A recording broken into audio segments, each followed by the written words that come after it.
Baik. Assalamualaikum warahmatullahi wabarakatuh. Waalaikumsalam Warahmatullahi wabarakatuh. warahmatullahi wabarakatuh. Alhamdulillah pagi ini kita mendapatkan narasumber Ustadz Haji Saiful Akib LCMA yang nanti akan menjelaskan tentang fikih waris dan permasalahannya. Barangkali kami persilakan Ustadz untuk menjelaskan. Cuma pertama barangkali tolong jelaskan dulu kurikulum fikih secara singkat. Nah, nanti baru Baik. kita masuk ke intinya. Nanti setelah itu baru diskusi. Nah, silahkan Ustadz Saiful Akib. Baik. Terima kasih, Prof. Bismillahirrahmanirrahim. Assalamualaikum warahmatullahi wabarakatuh. Waalaikumsalam warahmatullahi wabarakatuh. Alhamdulillahirabbil alamin. Wassalatu wassalamu ala asyrafil mursalin sayyidina wa maulana Muhammadin wa ala alihi wa sahbihi ajmain. Wa qala rabbi shrah li sadri wa yassir li amri wahlul 'uqdatam min lisani yafqahu qawli. Amin ya rabbal alamin. Hadirin hadirat Bapak Ibu jamaah taklim ya, online ini, alhamdulillah wa syukurillah, kita bersyukur pada Allah SWT pada pagi hari ini di sela-sela waktu kehidupan kita semua kita bisa hadir dalam Zoom meeting kali ini untuk membicarakan masalah fikih mawaris atau fikul miros, yang mudah-mudahan Allah nantiasa tuntun kita, Allah ridhoi kita, dan Allah catat sebagai amal ibadah kita pada Allah Subhanahu wa taala. Salawat dan salam semoga senantiasa tercurah pada Nabi besar Muhammad sallallahu alaihi wasallam, uswatuna wa qudwatuna, contoh teladan bagi kita semua, yang kita berharap mampu berqudwah pada beliau agar kita layak menjadi umatnya yang berhak mendapat syafaat yang uzma. Jamaah rahimakumullah, kata orang tak kenal maka ta'aruf. Jadi kalau nggak kenal, coba saya kenalkan diri saya. Nama saya Saiful Akib, ya, kelahiran tahun 1966 mestinya, tapi di KTP 67. Dan tinggal di Klender, Durensawit, Jakarta Timur. Saya alhamdulillah dulu pernah belajar di Pondok Modern Gontor Ponorogo. Setelah itu belajar di Negeri Fir'aun, tepatnya di Al-Azhar University Kairo. Kemudian melanjutkan ke UIN Syarif Hidayatullah Jakarta, dan aktivitas di samping ngajar di beberapa kampus, Stay Tiara, dan beberapa lembaga pendidikan tinggi lainnya, termasuk juga kata orang sebagai Ustadz kaki lima, buka stand pengajian di mana-mana. Dan aktivitas juga saya sekarang diamanatkan sejak 2019 sampai saat ini menjadi Ketua Takmir Masjid Raya Al-Azhar Penggilingan. Nah, disitulah saya mulai kiprah tentang 2014 membuat aplikasi e-waris ya, yang bisa di-download melalui Google. Nanti Bapak Ibu silakan yang ingin menggunakan aplikasi ini, kita gratiskan untuk mendownloadnya, karena memang tanpa iklan sedikit pun, jadi bisa maksimal untuk kita membagi waris secara Islam, dan penghitungannya semudah membalik telapak tangan. Itulah mungkin CV saya yang singkat, yang bisa dimaklumi, karena memang waktu sangat penting untuk kita jadikan kajian kewarisan ini. Ya rahimakumullah, sebenarnya kalau bicara masalah fikih mawaris ini, yang biasa kami laksanakan, biasanya kami selalu mengadakan kata-kata WWS, jadi workshop waris sehari. Karena kalau sehari dianggap mumpuni bicara masalah kewarisan dalam Islam. Tapi kalau cuma 1 jam, ya sekedar mencolek saja. Tapi tadi yang saya dapat pesan dari narahubung saya, yaitu Bapak Al-Bazwar, beliau mengatakan bahwasanya kajian ini kajian tentang memahami tentang gramatikal Al-Quran, terutama dalam ayat-ayat yang disinggung pada kajian seperti ini. Contohnya dalam ayat waris ini, kita akan banyak fokus nanti kepada masalah-masalah ya, makna yang tersirat dan tersurat dalam ayat Al-Quran, terutama masalah kewarisan Islam ini. Walaupun demikian, mungkin saya akan sampaikan beberapa slide nanti yang menjelaskan tentang bagaimana cara kita memahami prinsip waris dalam Islam itu. Itulah mungkin titik tolak kita untuk kita membahas masalah fikih waris.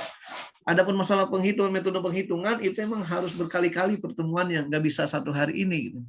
Nanti kalau emang ada yang tertarik, silakan kita adakan semacam metode penghitungan waris secara Islami yang alhamdulillah kami dari tim Iwaris, karena ini tim, kita punya beberapa orang sebagai kelompok kami ini untuk bergerak di bidang kewarisan Islam.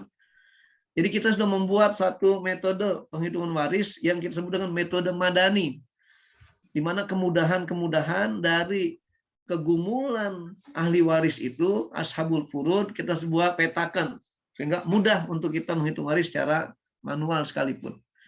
Baik ya rahimakumullah, mari kita awali saja kajian kita dengan bersama-sama membaca Al-Basmalah. Bismillahirrahmanirrahim. Nah, ketika bicara waris, kita selalu mengawali dengan definisi dalam istilah yang digunakan dalam ilmu waris Islam. Pertama, kata tak waris, sengaja saya tulis dengan huruf miring dan juga pakai konsonan Arab, yaitu kata tak waris. Itu adalah ism fa'il dari kata-kata warosa yarisu waris. Kenapa sih tidak tulis langsung ahli waris? Karena kadang-kadang pengertian ahli waris dalam bahasa Indonesia ini yang multiple makna. Artinya kadang bermakna keahlian, ahli waris, kadang bermakna orang yang berhak mendapat warisan. Kadang juga banyak masyarakat menyebut saya sebagai ustadz ahli waris. Padahal saya nggak dapat warisannya. Nah, maksudnya kena keahlian itu. Dan kemudian muwaris adalah orang yang memberikan warisan atau mayit. Sehingga kita katakan muwaris ini ya dalam bahasa Indonesia disebut pewaris. Istilah ini kadang-kadang nggak keliru. Ketika kita artikan dalam sebuah hadis, Nabi mengatakan al ulama warasatul anbiya. Kadang kita artikan dalam bahasa Indonesia ulama adalah para pewaris Nabi. Padahal yang meninggal duluan Nabi. Mestinya Nabi pewarisnya, bukan ulama. Makanya kita katakan istilah ini kadang-kadang suka tidak belen di dalam istilah yang kita gunakan dalam istilah bahasa syariat ini. Makanya rahimakumullah, saya berupaya untuk memberikan istilah-istilah ini yang semuanya terpaut dengan dasar-dasar hukum syariat dalam bahasa Arab. Bukan bicara masalah kearab-araban, tapi emang itulah sumber bahasa syariat, bahasa Arab itu. Dan dalam hukum fikih terutama, istilah-istilah fikih tidak bisa diartikan secara bahasa. Tapi dengan istilah itu digunakan dengan istilahat syar'iyyah. Nah, termasuk tadi kata muwaris. Kemudian atirkah adalah semua harta peninggalan mayit. Jadi apa saja yang ditinggalkan mayit itu namanya tirkah. Karena peninggalan maknanya tirkah itu. Al-irs artinya harta warisan yang siap dibagi setelah dipotong dengan kewajiban-kewajiban mayit saat hidupnya dan menjadi kewajiban ahli waris setelah mayit itu meninggal dunia. Baik itu berupa wasiat ataupun hutang ataupun biaya pengurusan jenazah, atau mungkin juga ada harta bersama di antara mereka dengan pasangan hidupnya. Nah, setelah dipotong semuanya itu baru namanya al-irs, yaitu harta waris yang siap untuk dibagi kepada ahli waris. Kemudian al-waros adalah harta waris yang telah diterima oleh ahli waris, baik itu berupa persentase saja. Oleh karena kewajiban kita menghitung secara Islami ini mentok sampai di sini. Jadi semua dihitung secara warisan terlebih dahulu dalam konteks syariat agama Islam. Adapun eksekusinya pasca warosa ini silahkan, boleh dengan musyawarah, boleh dengan bersama dan seterusnya itu. Oleh karena dari kesimpulan definisi tersebut kita ambil makna atau istilah dalam waris dengan ilmu yang menjelaskan tentang peninggalan waris yang harus dibagi kepada hak atau bagian waris sesuai dengan hukum Islam.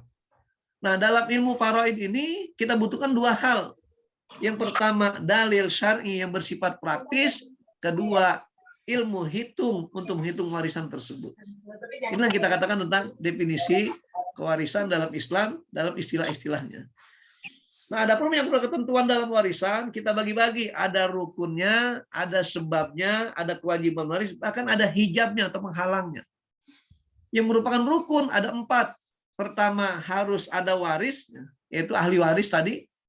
Yang kedua, harus ada muwaris, ditambah dengan syarat ketiga adanya kematian muwaris. Maka kematian ini bisa dilakukan dengan dua hal, bisa secara fakta di lapangan ataupun dalam bentuk hukum. Nah, kenapa? Karena kadang-kadang banyak kejadian-kejadian seperti kapal selam yang tenggelam, yang hancur, nggak ketahuan. siapa yang meninggal dan tidak, dianggap mati oleh hakim umpamanya. Maka itu penetapan kematian lewat jalur hukum. Sementara kalau kematian yang biasa kita laksanakan dan kita alami di dunia ini, kadang-kadang kita lihat ada orang sudah terbujur jasadnya, tidak bergerak bernapas, kita anggap mati. Nah, inilah cara menentukan kematian itu bagi mewaris. Baru yang keempatnya adanya tirkah atau maurus, yaitulah harta yang ditinggalkan oleh mewaris tersebut. Adapun kapan orang bisa mendapat warisan, ada 3 sebab. Yang pertama karena sebab pernikahan. Maka dengan adanya akad nikah itu, pasangan hidup tersebut masing-masing punya hak waris dan punya hak mewaris. Artinya dia punya saling mewariskan di antara mereka berdua itu. Makanya kita katakan ketika pasangan suami istri itu pasti salah satunya.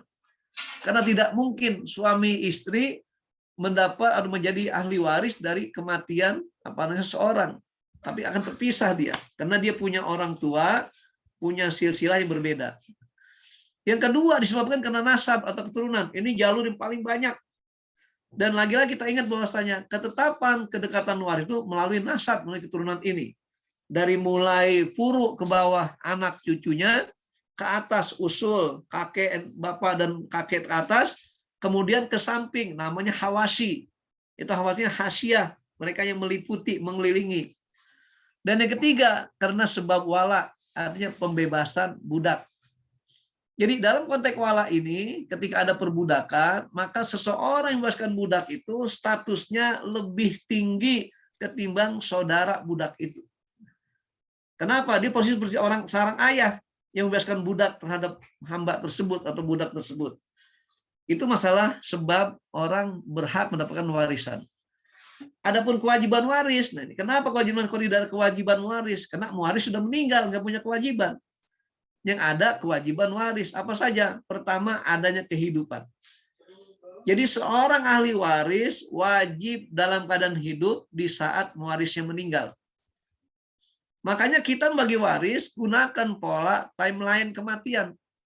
Ketika si A meninggal, yang masih hidup siapa ahli warisnya? Itu cara penghitungannya. Sehingga kadang-kadang suka ada anak mati terlebih dahulu ketimbang ayahnya. Jadi anak bukan ahli waris. Dia menjadi mewaris. Justru ayahnya di ahli waris dalam hal ini. Karena kematian tidak ada yang bisa menentukan. Makanya harus ada kehidupan ahli waris, atau waris, sehingga apa? Dia itu berhak dapat warisan. Yang kedua kewajibannya melunasi hutang mayit. Sebagai ahli waris jangan hanya menerima piutangnya saja. Dia juga tanggung jawab dengan hutang mayit tersebut. Dan yang ketiga melaksanakan wasiat mayit yang baik. Karena ada beberapa wasiat yang tidak sesuai dengan syariat. Baik itu wasiat yang sifatnya berupa materi atau wasiat bersifatnya berupa amal. Nah, dalam wasiat materi ini jelas-jelas bahwasanya tidak boleh berwasiat kepada ahli waris berupa materi. Karena Nabi sudah mengatakan la wasiyata liwarisin. Termasuk juga kalau ada wasiat yang sifatnya tidak dibenarkan secara syariat nggak boleh dilaksanakan. Umpamanya ada orang tua berwasiat pada anaknya untuk melakukan dari hartanya perbuatan maksiat, nggak boleh dilaksanakan. Sehingga kata-kata wasiat sifatnya wajib dilaksanakan kalau sesuai dengan tuntunan syariat agama Allah SWT. Dan yang berikutnya membiayai pengurusan jenazah. Maaf. Ini semuanya menyangkut kepada kewajiban waris. Adapun hijabnya, penghalangnya ada 2 macam. Ada hijab wasfi, berupa sifat yang melekat pada diri seorang. Apa saja sifat hijab wasfi ini? Ini pertama perceraian.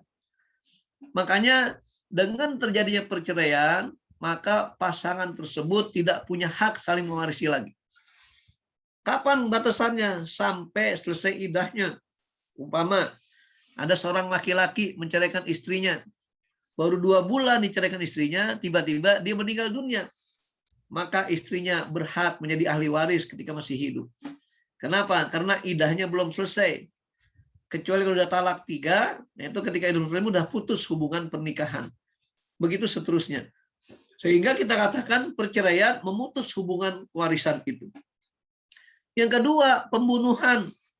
Maka anak yang bunuh orang tua itu sebaliknya tidak berhak menjadi ahli waris. Karena sifatnya dikatakan la yarsul qatil al maqtul syai'an. Jadi seorang pembunuh tidak mewarisi hak-hak harta dari yang dibunuhnya itu. Yang ketiga, beda agama. Yaitu kita katakan tidak seiman, tidak seagama, maka mereka putus hubungan saling mewariskan. Walaupun dalam prakteknya disiasati dengan pola hibah ataupun lainnya di saat masih hidup. Karena ketika sudah dia meninggal, berlaku hukum warisan Islam itu. Kemudian perbudakan, kebalikan dari wala tadi. Jadi kalau wala membebaskan budak, kalau perbudakan berarti dia sebagai barang yang dijual belikan dan bisa dimiliki. Makanya budak tidak pernah menjadi ahli waris, tapi dirinya diwariskan kepada ahli waris yang meninggal itu. Itu sifatnya hijab wasfi, yaitu hijab yang berkaitan dengan sifat melekat pada seorang. Adapun yang kedua, hijab syahsi atau pribadi, sosok.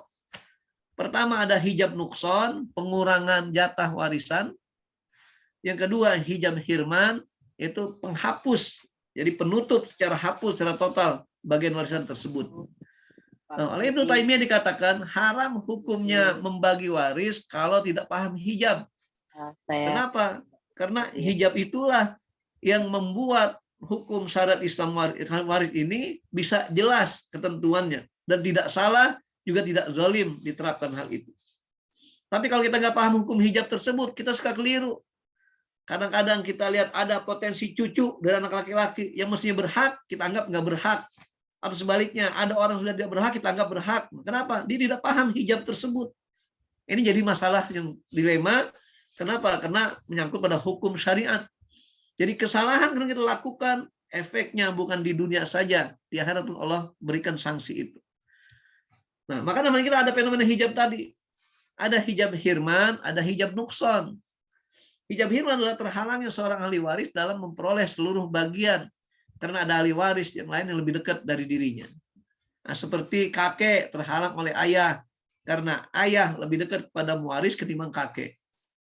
Nenek terhalang oleh ibu, cucu terhalang, cucu laki-laki terhalang oleh anak laki-laki, cucu perempuan oleh laki-laki juga atau dua anak perempuan. Kenapa? Karena jatah perempuan itu maksimal 2/3.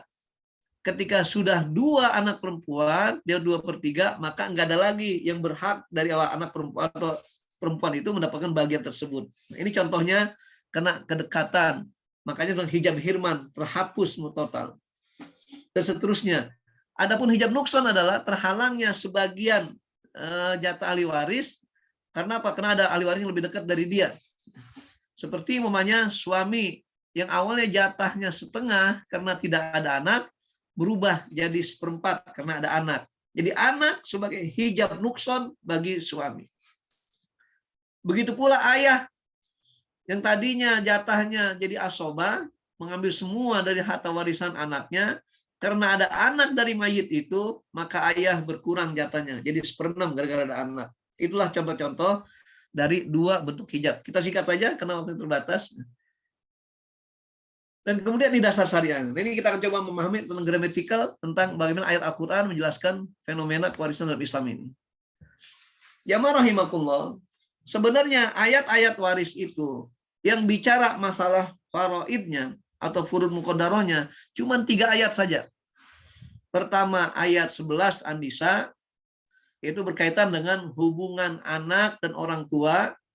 Sehingga ketika mereka itu berada dalam konteks ini dijelaskan dalam ayat 11. Kemudian berikutnya ayat 12 bicara masalah hubungan suami istri dan juga saudara seibu. Kemudian pada ayat 176 itu bicara masalah kalalah dan saudara kandung. Itu saja sudah. Faradnya sudah jelas semuanya. Makanya ketika kita komitmen dengan syariat agama Islam, hukum waris Islam itu sudah murni, sudah sempurna. Nggak perlu lagi kita rujuk kepada hukum-hukum lain. Sehingga kita katakan aplikasi yang kami buat ini, itu semuanya murni syariat. Kami tidak tunduk kepada hukum adat, termasuk hukum kolonial, hukum positif di Indonesia ini. Kenapa? Karena kita hanya merujuk pada dasar-dasar wahyu Allah. Walaupun nanti dalam penghitungan masalah-masalah tertentu, ada kata-kata umariyatain, ada akdariyah, itu merupakan ijtihad para sahabat Nabi, yang merupakan mereka juga sebagai ahli fikih seperti Zaid bin Sabit, Umar bin Khattab dan seterusnya. Nah, sekarang kita kepada ayat 11 ini. Kata Allah apa? Yusikumullah fi auladikum. Jadi Allah yang berwasiat, yusikumullahu fi auladikum. Allah berwasiat dalam masalah anak-anak kalian, wasiat Allah pada kalian. Kenapa berwasiat? Nah, karena implikasinya ayat ini merupakan menandakan bahwa harta setelah ditinggal oleh mayit itu jadi milik Allah sebelum jatuh ke tangan ahli waris.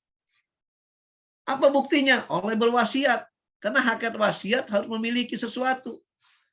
Sehingga tidak benar wasiat seorang yang dia tidak memilikinya. Contoh umpamanya, saya wasiat pada anak-anak saya.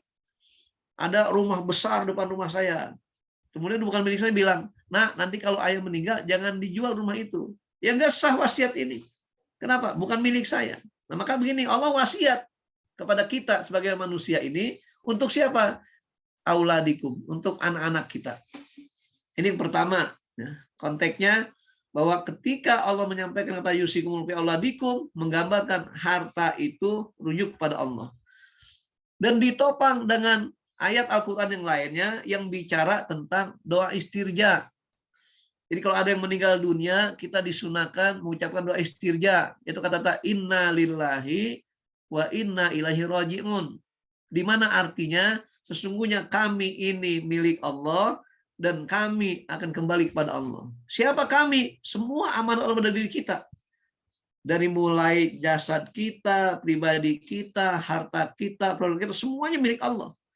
Maka bagi kita hanya titipan saja. Sehingga dalam Al-Quran dikatakan innama amwalukum wa auladukum fitnah. Jadi harta dan anak itu titipan, bukan milik kita secara sempurna. Nah, kemudian baru kata Allah apa? Lidzakari mislu hazil unsayain. Ya, secara gramatikal kita di sini. Lidzakari, Allah tidak menyebut lil ibni wala lin nisa, tapi Allah sebut dengan jenis kelaminnya. Kenapa? Lidzakari mislu hazil unsayain. Jadi bagi jenis kelamin laki-laki 2 kali bagian jenis kelamin perempuan. Sehingga kita akan ambil rumusan di sana. Nah, dalam metode yang kita gunakan, kita bisa menghimpun, menentukan bahwasanya ketentuan 2:1 dalam kehidupan, dalam pembagian secara Islam ini tidak hanya berlaku pada anak saja, tapi berlaku kepada laki-laki, perempuan yang mereka tumbuh melalui jalur laki-laki. Siapa contohnya? Lihat nih kita. Jadi kalau ada paham-paham liberal sekarang yang menghapus tentang 2:1 dalam waris Islam itu, ini menghapus tatanan waris secara Islam semua. Buktinya apa? Lihat. Kata-kata 2:1 tidak hanya berlaku pada anak saja. Karena selama mereka sederajat laki perempuan dan jalur laki-laki, maka berlakulah yang namanya 2:1. Contoh, dari atas kita lihat. Seorang ayah ketika menjadi ahli waris tunggal bagi anaknya, dia hanya dengan istrinya saja atau dengan ibu, maka bagiannya di sini dijelaskan ketika ibu jatahnya 1/3, maka ayah 2/3. Terjadi 2:1. Bagi suami istri begitu pula. Ketika suami dapat bagian setengah karena istrinya nggak punya harta, maka sang istri ketika suami tidak punya harta dan meninggal 1/4, 2:1. Begitu pula kepada saudara kandung. Ketika mereka sederajat laki perempuan, maka berlakunya 2:1 laki perempuan. Pokoknya semua yang jalur laki-laki tidak lewat jalur perempuan, berlaku hitungan 2:1 laki perempuan. Maka ketika masuk golongan ibu, bukan ibu tapi golongan ibu, maka jatahnya berubah, polanya berubah. Tidak berlaku kata-kata 2:1. Karena lagi-lagi yunsabul walad li abihi la li ummihi. Nasab itu jalurnya lewat laki-laki, bukan lewat perempuan. Walaupun kadang-kadang kita ini ketika ngisi aplikasi di bank-bank, di sekolah-sekolah, selalu ditanya ibu kandung, bukan ayah kandung. Kenapa? Karena kita mengikuti pola-pola barat ketika mereka mendata identitas asal nasab seorang manusia itu. Padahal laki-laki yang menjadi sumber nasab di situ. Ini jamaah rahimakumullah, makanya kita katakan ketentuan 2:1 tidak hanya berlaku bagi anak saja, tapi seluruh komponen laki perempuan yang mereka lahir melalui jalur laki-laki. Maka ketika masuk pada golongan ibu, seperti saudara seibu, saudari seibu. Ini nggak berlaku 2:1. Mereka hanya berlaku kalau sendirian 1/6, kalau mereka rame-rame 1/3. Maka ketika 1/3 mereka bergumul di situ. Bagi rata, nggak ada pembagian 2:1. Inilah merupakan suatu keistimewaan ayat Al-Quran tentang An-Nisa 11 ini. Kenapa Allah jelaskan dengan kata lil zakari, bukan lil ibni dan lil binti? Karena sifatnya jenis kelaminnya, bukan karena statusnya sebagai anak atau tidak. Nah, karena dikatakan di sini, fa in kunna nisaan fawqasnata ini. Kalau ahli waris merupakan anak perempuan, jadi kata nisaan juga nggak disebut dengan kata-kata anak, tapi perempuan saja. Fawqasnata ini mereka jumlahnya di atas 2 atau lebih, falahunna sulusa ma tarok, maka bagi 2/3. Wa in kanat wahidatan, kalau dia sendirian perempuan, falahan nisfu, baginya setengah saja. Wali abawaihi likli wahidin minhuma sudus, dan bagi kedua orang tuanya masing-masing 1/6 karena ada anak. Kemudian berikutnya syaratnya apa? In kana lahu walad, kalau dia punya anak. Fa in lam yakun lahu walad, kalau dia enggak punya anak, warisau abawahu, makanya ahli waris tunggal adalah kedua orang tuanya. Fali ummihi sulus, ibunya 1/3, karena berlaku 2:1, maka bapaknya 2/3. Indah bahasa Al-Quran itu. Syaratnya apa sini? Mimba diwasiatin yusobi audain. Namun sebelum itu ada kata-kata fa in kana lahu ikhwatun faliumis sudus. Kalau ternyata mayit itu punya saudara kandung 2 atau lebih, gitu ya, bukan hanya 1, itu bisa mengoreksi jatah ibu yang tadinya 1/3 bisa jadi 1/6. Dan jatah ayah tidak, lebih 1/6 plus, karena menjadi pemilik asobah dari semua harta itu.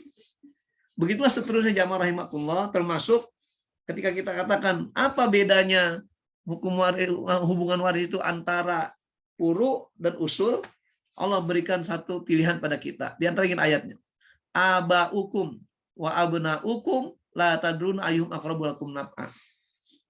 Bapak-bapak kalian dan anak-anak kalian, kalian tidak tahu mana yang lebih bermanfaat, lebih dekat hubungannya dengan harta waris itu. Akhirnya muncul pada diri kita. Sebagai seorang laki-laki kita tanya, kenapa bapak cari nafkah?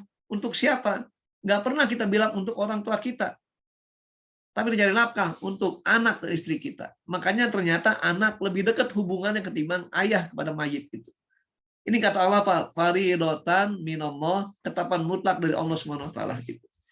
Ini jamaah rahimakumullah tentang bagaimana memahami kandungan ayat secara eksplisit dan implisit juga. Nah, berikutnya. Nah, ini wasiat Allah, maka Allah yang bertanggung jawab akan nilai keadilannya. Jadi kalau kita yang coba-coba ngatur harta dengan hibah, dengan wasiat, resikonya apa? Kalau kemudian disikapi oleh anak-anak dianggap tidak adil, terjadi keributan, maka orang yang meninggal dunia tadi masih dapat bagian dosanya dengan ribut anak tersebut. Tapi sebaliknya, kalau dia meninggalkan anak-anak yang soleh, harta yang soleh dan sebagainya, maka akan menjadi buah kenikmatan bagi mayit, karena itu akan efek pada pahala Allah berikan kepadanya. Inilah kita katakan resiko ketika menyikapi harta waris itu. Adapun hadis Nabi dikatakan bahwasanya bersama kepada Abu Hurairah, ya Abu Hurairah, ta'allamul faraid walimuhunna. Hai Abu Hurairah, pelajari ilmu faraid dan ajar kepada yang lainnya. Kenapa? Fa innahu nisful ilmi. Karena ini adalah setengah dari ilmu Islam. Kenapa setengah? Mengandung 3 dimensi ilmu. Di mana Islam memiliki 3 dimensi. Pertama akidah, kedua syariat, ketiga akhlak. Nah, ketika nisful ilmi, ambil setengahnya semua. Kenapa? Karena dalam membagi waris, modalnya 3. Pertama, akidahnya harus jelas, yakin ini wahyu Allah, itu akidah. Yang kedua, hitungannya jelas, dalam syariat ini, inilah dengan faraid, harus paham tentang fikihnya. Yang ketiga, ada nuansa akhlak, yang sifatnya jangan sampai muncul keserakahan ataupun permusuhan. Maka kata Nabi SAW, ajarkan pada manusia yang lain. Kenapa? Fainusful ilmi. Wahwa yunsa. Dan dia ilmu yang mudah dilupakan. Makanya kita akan coba buat aplikasi walaupun tidak permanen. Namanya teknologi. Ketika sistem internet mati, nggak bisa digunakan lagi. Maka dengan teknologi ini, kita hanya sebagai alat saja. Nah, mumpung alat masih bermanfaat, manfaatkan secara maksimal. Membantu kita untuk bisa beribadah lewat pembagian waris secara Islam ini. Bahkan yang wahwa awalu syai'in yunzau min ummati, dialah ilmu yang pernah dicabut dari umatku ini, kata Rasulullah. Dengan cara apa? Dimatikannya para ulama-ulama yang paham waris Islam ini. Inilah kita katakan terkait dengan dasar syariahnya ketika Allah mensyariatkan waris dalam Islam itu. Kemudian yang kedua tentang masalah hibah ataupun masalah wasiat. Allah nyatakan firman-Nya, hadis Nabi mengatakan, Innallaha azza wa jalla qad a'ta kulladzi haqqin haqqah. Sesungguhnya Allah telah memberikan hak kepada yang berhak. Dengan apa? Dengan faraid tadi. Faraid jelas. Fala wasiat liwan mat, tidak boleh berwasiat melalui waris. Kenapa? Karena akan terjadi dualisme pemilikan. Nah, dalam konteks hibah kita lihat kata Nabi, wala tunfiqul mar'atu syai'an min baitiha illa biizni zaujiha. Seorang wanita tidak boleh menafkahkan apapun dari rumahnya, itu rumah suaminya, tanpa izin dari suaminya itu. Kenapa? Hakikat harta milik seorang suami. Seorang istri hak untuk mengelola, hak memanfaatkan. Maka ketika memberikan sesuatu, izin dari suami yang dia mencari harta itu.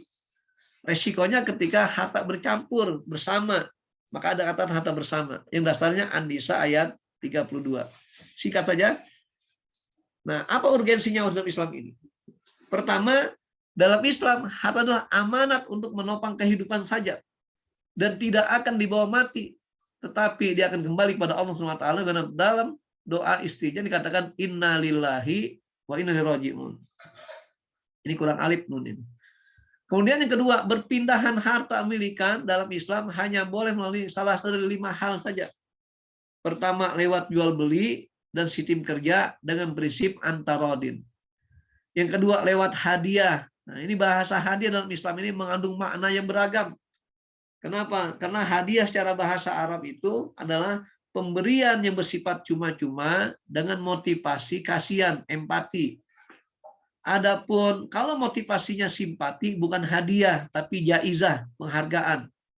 Kalau tanpa motif apa, baru namanya hibah. Ini kadang-kadang kita berikan hibah pada anak, dasarnya apa? Kasihan. Ini bukan hadiah namanya. Bukan hibah, jadi hadiah. Dan seterusnya. Kemudian ketiga, keputusan pengadilan. Itu kalau kita yang mengenalkan sesuatu, memiliki harta, maka ketika mentok, mari ke pengadilan. Dan ingat, dalam pengadilan, ketetapan sah tidaknya tergantung kebijakan seorang hakim. Maka tanggung jawab besar seorang hakim itu. Yang keempat, melalui wasiat atau warisan dengan kematian itu. Dan yang kelima, kepemilikan harta tak bertuan. Artinya nggak ada tuan, yang nggak ada pemilik utamanya, yang jelas maka itu menjadi milik semuanya. Contoh umpamanya, kita mancing ikan di laut. Nah, ini kan laut milik Allah. Sehingga ikannya pun juga menjadi anugerah dari Allah. Maka nggak ada yang larang di situ. Kita lepet burung sampai jatuh dan mati, kita makan sebagainya. Ini juga bukan milik seseorang. Nah, burung di udara terlalu terbang dan lain sebagainya. Harta ibarat 2 mata pisau yang tajam, dapat masuk ke atas juga dapat ke bawah. Artinya dengan harta bisa menghimpun silaturahim, tapi dengan harta bisa memutus silaturahim itu. Karena hakikat manusia dikatakan wa innahu lihubbil khairi lasyadid. Apa baru sanksinya bagi orang yang melakukan ibadah dengan ibadah waris ini? Pahala yang memberikan pada mereka pertama adalah Allah janjinya dalam surat 13 An-Nisa, tilka hududullah wa may yuti'illah wa rasulahu yudkhilhu jannatin tajri min tahtihal anhar khalidina fiha wa dzalikal fawzul azim. Allah berikan surganya di akhirat nanti, dan di dunia Allah berikan keberkahan. Makanya ketika pesan Rasulullah Abdul As tentang harta itu apa kata Rasulullah? Ya Amr, nikmal malus soleh lil mar'is soleh. Sungguh nikmat, sungguh baik harta yang baik jika dikelola tangan yang baik, dengan yang keberkahan itu. Dan sebaliknya, bagi mereka yang mengambil harta secara zalim, apa kata Allah? Wa may ya'sillah wa rasulah wa yata'adda hududah yudkhilhu naran khalidan fiha wa lahu adzabun muhin. Yang pertama ancamannya adalah azab yang menghinakan ketika mereka tidak mengikuti aturan syariat. Dan yang kedua, bahkan dicap mereka itu sebagai makan harta secara zalim, yang dampaknya sama dengan makan api di perutnya. Itu dalam An-Nisa 10 dikatakan innalladzina ya'kuluna amwalal yatama zulman innama ya'kuluna fi butunim nara wa sayaslawna sa'ira. Apa kesimpulan waris Islam ini? Nilai keadilan bersifat universal dan berimbang. Hal itu milik Allah, sehingga muwaris tidak akan terkena sanksi apapun dari harta yang ditinggalkannya. Jadi kalau kita ingin bebas dari segala sanksi Allah di akhirat nanti, lepaskan itu semua pada Allah. Justru akan menjadi orang yang cerdas kalau dia membagi waris itu tanpa dia mengatur dengan diri sendiri, tanpa wasiat, tanpa hibah. Kenapa? Diserahkan pada Allah semuanya. Dia akan terbebas dari segala sangkut paut harta warisan yang akan menimpa di akhirat nanti. Kemudian kedua, menerapkannya berpahala bagi muwaris. Kenapa? Ini bagian dari ibadah pada Allah SWT. Bagi muwaris, pahalanya kenapa? Dia mampu meninggalkan keluarga, sanak famili yang soleh dan solehah. Sehingga apa? Menjadi khazanah kebajikan bagi. Bagi ahli waris, dia menjalankan syariat Allah dengan faraid itu, dia akan dapat pahala dari Allah, ibadah pada Allah. Oleh karena hukum melakukannya adalah wajib ijbari, dipaksakan, bukan wajib pilihan. Kapan batasannya? Sampai masing-masing tahu saham atau warosahnya tadi. Dan dalam hal ini hak ashabul furud ditentukan karena kedekatan hubungannya dengan waris melalui jalur laki-laki. Sehingga kita katakan sebagai implementasi Islam ini, kematian tidak memutus hubungan pernikahan, tetapi perceraian memutus hubungan pernikahan tersebut. Makanya kadang-kadang kita suka rancu ketika melihat undang-undang KHI pada pasal 96 yang disebut kata istilah dalam bahasa Indonesia cerai mati. Padahal dalam Islam nggak ada kata cerai mati. Orang mati nggak bercerai. Buktinya apa? Dengan kematian tidak putus hubungan pernikahan. Tapi perceraian memutus hubungan pernikahan itu. Maka otomatis tidak berhak dapat warisan. Oleh karena ditandai dengan idahnya berbeda. Kalau wanita tinggal mati oleh suaminya, idahnya bukan 3 bulan. Bukan 3 kali masa suci, tapi 4 bulan 10 hari. Kan ada 40 hari sebagai masa ihdad, masa berkabung. Tapi kalau wanita dicerai oleh laki dalam keadaan hidup, maka idahnya 3 bulan saja, 3 kali masa quru itu. Nah, ini perbedaan-perbedaannya. Makanya ini yang kita harus pahami, bahwa dalam Islam sudah sempurna hukum, tinggal kita sejauh mana menganalisanya dan mengambil kesimpulan hukum tersebut. Ini Ashabul Furud yang 22. Nah, ini sebagai diagramnya. Ini terakhir, setelah kita buka tanya jawab. Dalam diagram ini kita tuliskan, sini ada kata-kata muwaris, yaitu orang yang meninggal dunia. Kemungkinan salah satu dari keduanya. Kalau enggak suami, istri. Kalau enggak dia single, laki atau perempuan. Kemudian di bawahnya ada namanya furu, cabang, yaitu anak laki dan anak perempuan. Di atasnya ada usul, ayah dan ibu. Lihat ke bawah lagi. Di bawah ini yang ada keturunannya hanya laki saja yang berhak dapat warisan. Dari pihak perempuan nggak ada. Kenapa? Karena nasab jatuhnya dari pihak laki-laki, bukan pihak perempuan.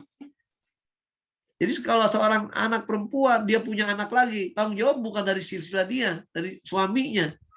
Tapi kalau laki, emang dari dia, karena bibitnya dari situ. Maka dia katakan, yunsabul walad li abi lali ummihi. Kemudian ke atas juga begitu. Dari pihak ayah, ada nenek, ada kakek. Sementara dari pihak ibu cuma nenek saja. Karena lagi-lagi dari pihak ibu nggak bisa melahirkan generasi laki-laki. Ini contoh-contoh dalam diagram waris. Nah, ke samping baru ada sini. Ada saudara kandung laki-laki, saudara kandung perempuan. Mereka sejajar. Lihat garisnya. Kalau nggak ada ini, naik lagi ke atas. Ini sekarang saudara laki saya, saudara perempuan saya. Karena jalurnya ayah saja. Sementara ibu, nih, ada saudara laki-laki seibu, saudara perempuan seibu. Nggak ada lagi keturunan ke bawahnya. Hanya ke sini. Ketika dinaikin lagi ke paman, lewatnya ayah lagi. Paman lewat kakek lagi. Jadi semua jalur laki-laki, nggak ada yang jalur perempuan. Di sini tuh sampai di sini. Inilah kita katakan kebiasaannya, walaupun tidak menutup kemungkinan lebih dari 22, tapi sering terjadi 22 anggota ahli waris itu. Ini jamaah rahimakumullah, ya, karena ini sudah dasar awal pengenalan saja. Nanti ada istilah-istilah yang lainnya, seperti ada kata-kata penghitungan rod dan sebagainya. Maka kita stop dulu sampai sini, karena waktu terbatas. Silakan kita buka dan jawab, kembali kepada MC kita. Terima kasih. Baik, terima kasih Ustadz Saiful Akif. Alhamdulillah mencerahkan kita semua. Kita akan lihat, sebetulnya ada pertanyaan-pertanyaan di kolom chat, juga ada yang sudah raise hand, saya lihat. Ya, ya. Barangkali yang raise hand dulu, silakan Ibu Mariam Ali Patel. Silakan Bu. Ya. Assalamualaikum Ustadz. Waalaikumsalam. Yang saya akan tanyakan, saya pernah dengar dari ya beberapa ustadz, Ya. apakah hukum kompilasi itu berlaku di tidak menyalahi peraturan Allah. Nah, Ya. itu tadi satu. Yang kedua, harta kalau yang mempunyai harta ini dua-duanya pasangan ini bekerja. Ya. Apakah itu harus dipisah? Maksudnya hartanya itu sehingga nanti ketika salah satu ada yang meninggal jelas gitu pembagiannya. Nah, itu aja Ustaz yang saya tanyakan. Baik, terima kasih Bu. Langsung saya jawab ya, Pak. Silakan langsung Bu ya, Ustaz. Baik, terima kasih. Pertama masalah KHI, Kompilasi Hukum Islam. Ketika saya nulis tesis tentang waris ini, itu saya juga mengamati bagaimana dasar-dasar dan juga produk-produk KHI itu. Ya, secara simpel saya katakan, memang KHI itu tidak murni syariat Islam diterapkan di situ. Bahkan kalau kita presentasikan hanya 50% saja pengaruh Islam, bahkan bisa kurang dari itu. Kenapa? Karena banyak peraturan-peraturan undang yang diambil dasarnya bukan karena melalui fikih syariat atau fikih Islam ini, tapi melalui adat istiadat dan juga yang hukum kolonial atau hukum positif yang bersifat perdata. Nah, oleh karena itu kita katakan contoh kasus. Ketika dalam KHI itu ada kasus ayah. Nah, di sini dikatakan ketika ada ayah, ada istri, ada anak, maka dalam KHI dibagi 3 bagian saja. Jadi ayah dapat 1/3. Saya katakan dari mana dasarnya ayah dapat 1/3? Nggak ada hukum syariatnya. Padahal kita katakan ayah saat ketika ada anak itu beliau 1/6 ayah itu jatahnya. Kecuali kalau ayah anaknya itu perempuan, maka ayah jadi asobah. Jadi ini contoh-contoh kasus. Bilang ini nggak sesuai dengan syariat. Karena tadi yang namanya ashabul furud muqaddarah cuman pada 3 ayat tadi. Dan kata Allah apa? Faridatan minallah, ketetapan mutlak dari Allah, nggak bisa kita rubah. Makanya kalau udah masuk bilangan dalam Al-Qur'an itu sifatnya qat'iyus subut, qat'iyud dilalah. Ini kita harus paham kaidah-kaidah usuliyah gitu. Oleh karena itu ketika ada teman gitu, dia juga buat tesis bersama saya, judulnya tentang warisan. Cuman dia apa? Mengkritisi bilangan-bilangan dalam Islam. 3 bulan selesai. Kenapa? Karena di Indonesia saya pikir orang ini yang nyeleneh-nyeleneh ilmu itu. Ketika yang mendasar, itu akhirnya apa? Banyak diabaikan.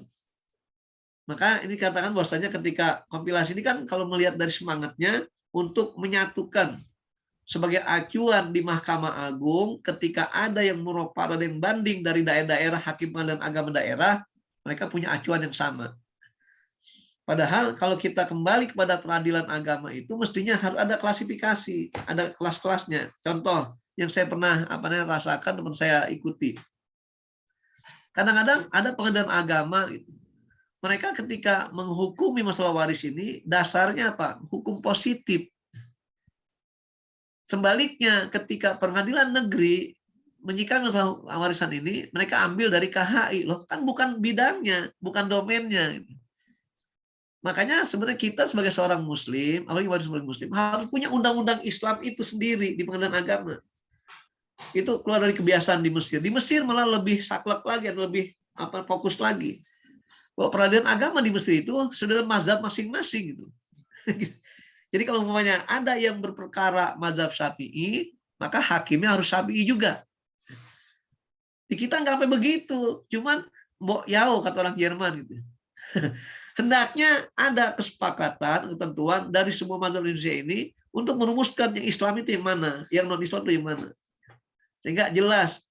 Karena ini sering terjadi permasalahan ketika ada beberapa jamaah yang konsultasi waris kita bimbing penghitungannya, dan ada pihak lain yang tidak menerima, akhirnya mereka muropat atau pengadilan, kalah di pengadilan agama. Kenapa? Karena agama dengan KHI, bukan hukum Islam murni. Ini jadi dilemanya di situ, Bu. Makanya saya katakan, sebenarnya bagi waris Islam nggak perlu pengadilan. Islam sudah jelas dengan syariatnya melalui Al-Quran Sunnah itu, dengan hukum fikih yang mutabarnya. Maka saya sebagai konsultan waris dalam hal ini suka membuatkan surat keterangan bahwa telah selesai pembagian secara syariat Islam dibimbing oleh konsultan iwaris tanda tangan sekian-sekian nih, tanda tangan semuanya, kasih materai, pegang. Diperbanyak ahli waris untuk pegangan ahli waris berikutnya. Jadi kalau udah masuk pengadilan, pasti akan banyak kerancuan lagi. Makanya kalau orang berperkara waris di pengadilan, bukan malah berkah. Kenapa? Pertama, mereka akan saling bermusuhan. Kenapa? Karena berebut hak di situ. Maka saya katakan berkali-kali bahwasanya ketika kita bicara waris, haknya bukan hak menuntut, tapi hak menerima. Kenapa? Hukum Allah yang menentukan hal itu. Jadi itu jadi masalah. Maka sampai saat ini, ketika ada perkara-perkara waris ini, kalau masuk pengadilan, pasti nggak ada kesepakatan. Yang terjadi adalah permusuhan terus. Ketika selesai peradilannya, hartanya pun habis. Nah itu yang terjadi. Ini pertama. Jadi ya Bu. Ya. Ya. Nah, ini Ustaz, ada yang mengatakan begini, kalau seumpamanya ibu itu mendapatkan waris sesuai yang ini kan sepertinya 1/8 gitu ya. Ya. Kalau ayah meninggal, Kalau ada anak. terus ya kalau ada anak, terus Istri. Ya istri ini 1/8. Lalu kan si ibu ini nggak kerja. Ya. Ya. Nah, bagaimana dia kehidupannya nanti gitu loh maksudnya. Ya, makanya gini Bu. Makanya itu dibagi. Kan saya bilang, jadi membagi waris Islam itu modalnya 3. Apa 3 itu? Akidah, syariah, akhlak. Seorang wanita, seorang istri, ketika jadi 1/8, dia punya laki-laki, anak laki tanggung jawab itu. Makanya katakan, kenapa perempuan kok bagian sedikit sepertinya? Bahkan nggak sedikit. Coba bayangkan, dalam furud muqaddarah itu, bagian terbesar dalam faraid perempuan. Coba 2/3 perempuan itu. Kalau dia jumlahnya 2 atau lebih, 2/3. 11, 2/3, seterusnya. Sementara laki-laki asobah, sisa. Untuk menguntungkan gitu. Kita nasib-nasiban laki-laki itu. Dan yang kedua, kenapa laki-laki 2/1? Karena laki-laki punya 2 amanat yang besar. Pertama apa? Dia diamanatkan bertanggung jawab pada lingkungan keluarga perempuannya. Makanya saya katakan laki-laki tanggung jawab pada 4 perempuan dalam hidupnya, bukan 4 istri, 4 perempuan. Pertama, yang utama adalah ibunya. Yang kedua, istrinya. Yang ketiga, anak perempuannya. Yang keempat, saudari perempuannya. Tubuh. Jadi sekarang seorang wanita jangan pernah takut, tapi yakin dengan hukum Allah, bertawakal kepada Allah. Ketika anaknya laki-laki zalim, berarti kezaliman dosa bagi mereka, bagi anak-anak itu. Maka nanti seorang perempuan dilindungi secara syariat, dia bisa minta bantuan ke Baitul Mal dan sebagainya ketika melihat terpuruk hidupnya itu. Jadi itulah prinsipnya. Sementara wanita itu hartanya milik sendiri. Maka ketika ada dalam pernikahan harta bersama, tadi kita katakan masing-masing usaha, maka sebelum dibagi tirkahnya itu, pisahkan dulu harta masing-masing. Dasarnya apa? An-Nisa ayat 32. Kata Allah, lirrijali nasibun mimma tasabu walin nisa'i nasibun mimma tasaban. Laki-laki punya bagian dari hasil usahanya, perempuan pun punya dari hasil usahanya. Itu namanya harta bersama di situ. Dan lagi-lagi kita ahli waris tidak menggunakan istilah harta gonogini. Yang itu merupakan istilah yang digunakan dalam hukum kolonial, hukum positif. Sehingga diadopsilah menjadi hukum kompilasi hukum Islam, harta bersama atau harta gonogini, sehingga langsung 50-50. Enggak begitu. Itu tidak adil. Kenapa contoh begini? Kalau seandainya yang bekerja seorang istri, suaminya cuma mancing saja, kerjaannya tiap hari. Tiba-tiba istrinya meninggal, hartanya miliaran. Suami dapat apa? Langsung 50%. Oh, enak banget. Padahal istri nggak punya tanggung jawab apa hal itu. Jadi nggak bisa ketentuan keadilan itu. Makanya kalau kita kembali hukum Allah, keadilan mutlak, universal, milik Allah. Jadi akidah harus kita tanamkan di situ. Yakin kebenaran hukum Allah ini. Sehingga seorang istri tidak ngeluh, Ustaz ini nomor 8. Ustaz 8 bagus, kalau berkah, sampai mati pun masih tersisa. Kan gitu. Itu Bu ya. Ketika saya butuh banyak ini. Ibu punya anak laki-laki. Anak laki tanggung jawab. Ibu punya saudara laki-laki, tanggung jawab. Dan sebaliknya, wanita hidupnya ditanggung oleh 4 laki-laki. Pertama siapa? Ayahnya, laki-laki. Yang kedua, suaminya, laki-laki. Makanya jangan sampai berpasangan perempuan-perempuan, gak punya tanggung jawab. Jadi nikah, apa namanya, sama gender itu nggak benar, nggak diterima sama Islam. Maka kita dalam menjadi waris tadi, yang dihitung itu bukan jenis kelamin berbeda, cuma 2 pilihan. Kalau nggak laki, dia perempuan. Nggak ada di antara keduanya. Karena dia namanya aluminium, banci. Gitu. Itu makanya dalam hal ini. Perempuan oleh 4 laki-laki. Pertama ayahnya, kedua suaminya, ketiga anak laki-laki, keempat saudara kandung laki-lakinya. Coba, mana ada diabaikan oleh Allah? Diperhatikan hak perempuan itu. Maka dengan akidahnya harus dikuatkan, yakin, tawakal pada Allah. Yang kedua, syariat. Kenapa? Hitungi ketentuannya, persentasenya itu. Baru yang ketiga, akhlaknya. Jaga persaudaraan, jaga hubungan kekeluargaan. Akhlak, moral di situ. Kenapa? Karena nanti kita jelaskan. Sebab orang bisa bermasalah wadah cuma 3 penyebabnya. Pertama, karena kebodohannya, nggak ngerti. Ini bisa selesai dengan pengetahuan. Maka di tempat kami ketika datang konsultan itu, konsulen datang ke tempat kami itu, mereka konsultasi. Kalau mereka betul-betul karena kebodohannya, selesai konsultasi sujud syukur, Bu. Mereka sampai nangis gembira, nangis bahagia. Itu kalau pengetahuan, dia sadar, oh ternyata kita bodoh saat ini nggak ngerti.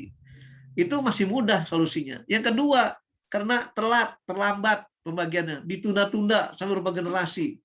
Maka kita hadirkan aplikasi waris yang sifatnya timeline kematian. Jadi ukur saat dia meninggal, siapa ahli warisnya. Begitu cara membagi harta. Nggak bisa langsung general begitu. Dilihat tahapan-tahapannya itu. Ketika si A meninggal, ahli waris siapa aja. Insya Allah akan selesai kasus itu. Itu yang kedua. Yang ketiga, ini yang sulit, Bu. Itu apa? Keserakahan, tamak. Itu nggak ada obatnya. Kecuali dibenturkan. Kalau udah tamat, sulit dengan nasihat mestinya.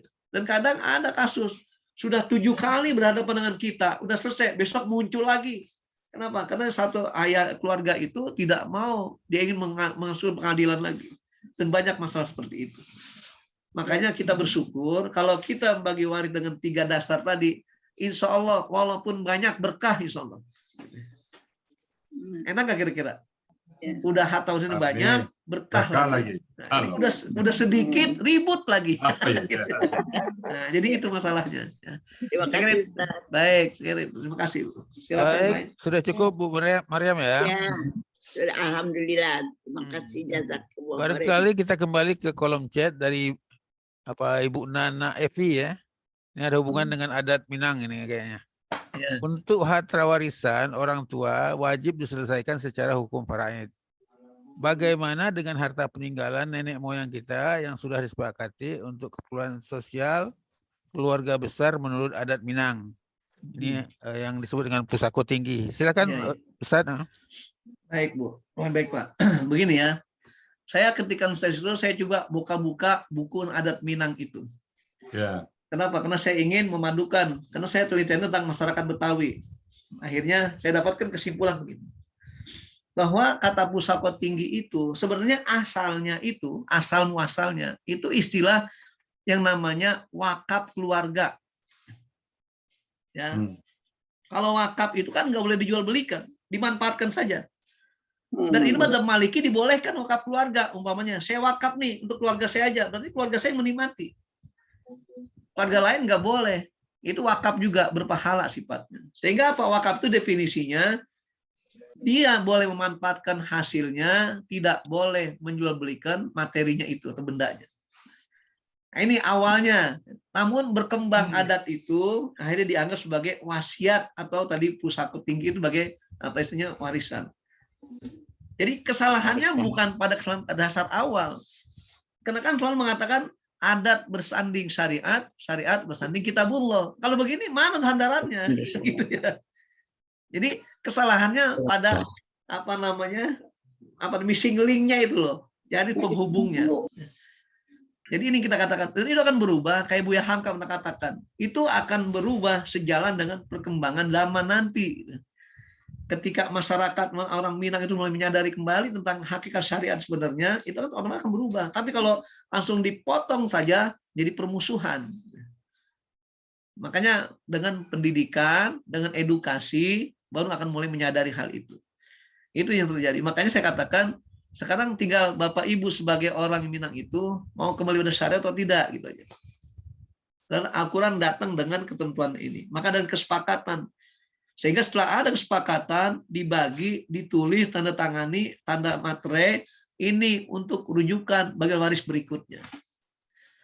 Akhirnya disepakati pengembangan adat tadi, maka jadikan sebagai wakaf keluarga tadi. Wakaf keluarga, bikin kesepakatan waris, ini wakaf keluarga, yang mengatakan keluarga. Karena dalam adat Minang itu kan perempuan nggak boleh kemana-mana.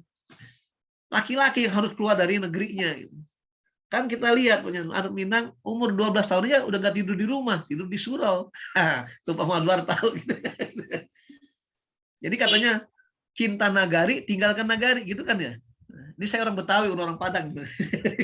Cinta nagari, tinggalkan nagari. Orang Betawi apa aja penting kumpul, makan bareng-bareng, nggak usah kemana-mana.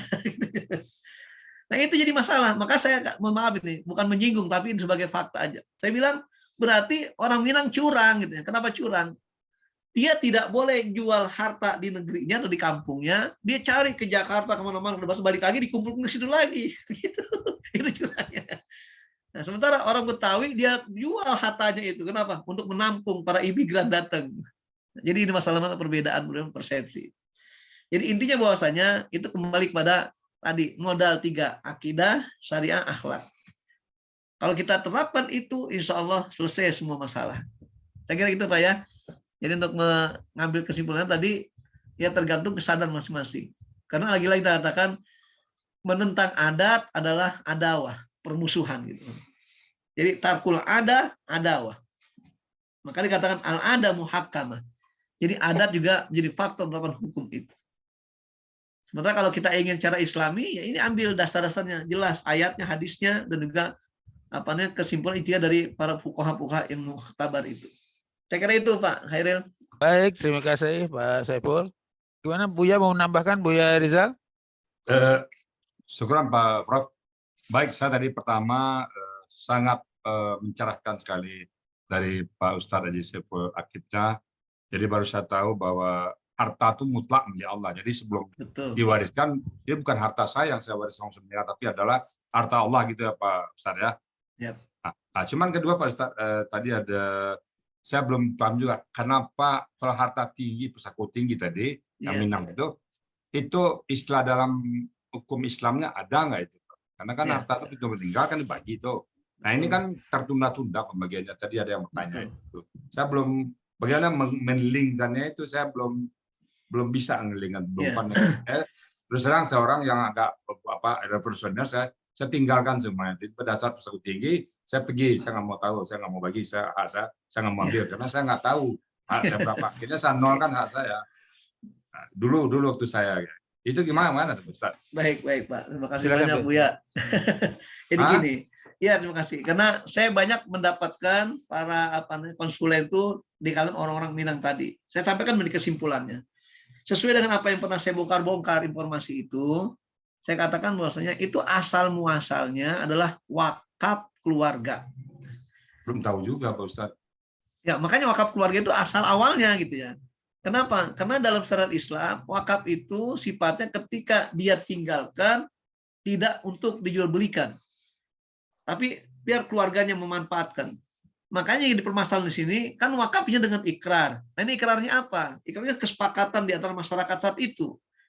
Ketika ditinggalkan harta untuk dimanfaatkan kepada anak perempuannya saja, umpamanya sebagai wakaf berarti nggak boleh dijual. Nah kalau wakaf maka secara syar'i dibolehkan. Mazhab Maliki mengatakan boleh wakaf pada keluarganya. Termasuk Abu Tolha waktu itu wakaf pada keluarganya. Karena dia juga ikut menikmati dari kebun kurmanya itu. Ini dasar wakaf itu sendiri.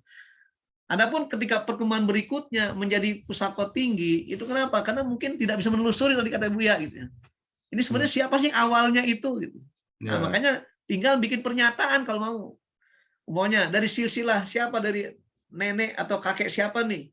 Coba kumpul semua kalau kita merubah pola itu. Kita buat apa status tanah atau harta ini? Wakaf keluarga atas nama siapa? Atas nama si Fulan. Ya sudah tulis itu. Sehingga nanti ke bawah anak pinak cucunya itu tahu ini wakaf keluarga. Nah, tapi wakaf keluarga, ujungnya pertengkaran, rata-rata pertengkaran gitu. Iya, betul. Memang gitu. Makanya kenapa? Kan tadi ketika harta nggak jelas, maka tadi katakan kalau ada konsep keserakahan nggak pernah tuntas. Nah, di mana biar tuntas? Akhlak dijaga. bahwa pembagian harta waris untuk menghimpun jalinan silaturahim keluarga. Makanya harta itu ibarat dua mata pisau yang tajam. Gitu ya. Jadi ke atas menusuk, ke bawah menusuk juga atau membelah. Makanya tergantung cara kita bagaimana menyikapi hal itu. Memang saya katakan yang begini harus punya gebrakan-gebrakan. Kalau bahasa HRS ini merupakan apa saja terobosan-terobosan yang baru gitu ya. Makanya ketika kami dulu presentasi di depan markas syariah itu dibilang ini terobosan baru. Kenapa? Harus punya keberanian, punya usaha untuk menyatukan. Karena kalau kita linear saja ngikut perkembangan nggak selesai. Maka saya katakan ya kayak apa nih pernyataan Buya Hamka itu. Masalah-masalah adat seperti adat Minang terusnya ini akan berjalan waktu akan mengurangi potensi itu. Tapi kalau masing-masing ke depan sadar gitu. Karena beliau pun pada masanya nggak bisa merubah itu. Jadi maka dikatakan kaidahnya tarkul adah adawah. Meninggalkan kebiasaan adat itu permusuhan. Nah, itu masalahnya. Jadi memang solusinya ya bukan kita yang tentukan.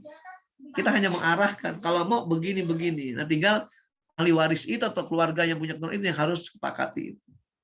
Saya kira itu ya Bu ya. Mungkin ada lagi namanya. Ya. Baik, terima kasih. Jadi barangkali Pusako Tinggi itu milik sukunya, ada suku Cinayago, suku Koto gitu ya. Ya. Kemudian datuknya siapa, Datuk Perpati. Kemudian sepersusuan atau separui isinya kan. Gitu. Iya. Baik, saya silakan.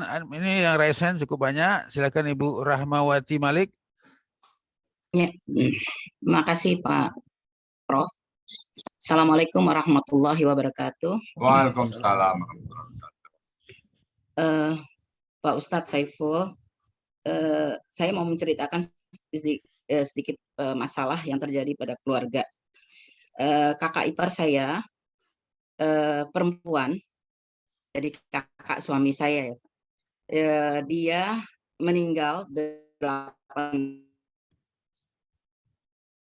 tahun yang lalu, mempunyai suami, tapi tidak punya anak, tidak punya anak sama sekali. Kakak ipar saya ini seorang wanita karir yang bekerja sebelum menikah, punya harta banyak. Asetnya ada rumah tempat tinggal, rumah kos-kosan, bahkan ruko yang dikontrakkan. Nah, kakak ipar saya ini ketika meninggal 8 tahun yang lalu, dia mempunyai 3 saudara laki-laki dan 2 saudara perempuan yang masih hidup pada saat itu. Nah, sekarang saudara laki-lakinya kan sudah meninggal kemudian gitu. Dan bagaimana pembagian harta ini? Saudara laki-lakinya dan saudara perempuannya punya keturunan, ada. Kemudian yang saya tanyakan, ini sudah 8 tahun. Artinya asetnya itu sudah berjalan 8 tahun dan dikelola oleh suaminya. Yang saya tanyakan, berapa sebetulnya pembagian untuk suaminya? Dan bagaimana hak-hak dari saudara-saudara laki-laki dan saudara-saudara perempuan yang ditinggalkannya? Itu sementara itu dulu. Baik, Pak Ustadz. Terima kasih Bu Rahmati. Jelasnya begini Bu. Kita tahu bahwasanya yang namanya asobah itu adalah kerabat laki-laki atau ahli waris laki-laki yang disematkan oleh jalur laki-laki. Dalam hal ini kasus ini siapa asobahnya? Saudara kandungnya dan saudari kandung itu. Asobah 3 macam. Ada asobah binafsihi untuk laki-laki saja. Kalau dia ada perempuan, asobah bighairihi. Saling berhimpun dengan sistem 2:1. Nah, ketika terjadi kematian, sang wanita ini punya harta banyak. Berapa jatah suaminya? Karena nggak ada anak, jatah suami setengah saja. Sisanya mana setengah? Jatuh ke tangan saudara kandungnya dengan prinsip 2:1. Nah, adapun gimana mereka saudara itu setelah meninggal berikutnya. Jadi anak-anak keturunannya mengambil jatah tadi yang ditentukan. Kalau yang meninggal laki-laki berarti jatahnya 2 kali jatah perempuan. Begitu seterusnya. Maka kita katakan kita gunakan timeline penghitungan kematian itu. Alhamdulillah kita dalam aplikasi nanti Ibu bisa di-review, bisa dilihat. Bagaimana aplikasi itu menentukan ketika si A meninggal tahun berapa, nah kemudian dibagi Maka salah satu syarat utama ahli waris harus hidup saat yang meninggal itu yang warisnya meninggal. Gitu. Ya. Itu Bu, saya kira. Ya, Jadi nanti anak cucunya itu atau anaknya ngambil bagian dari jatah orang tua itu.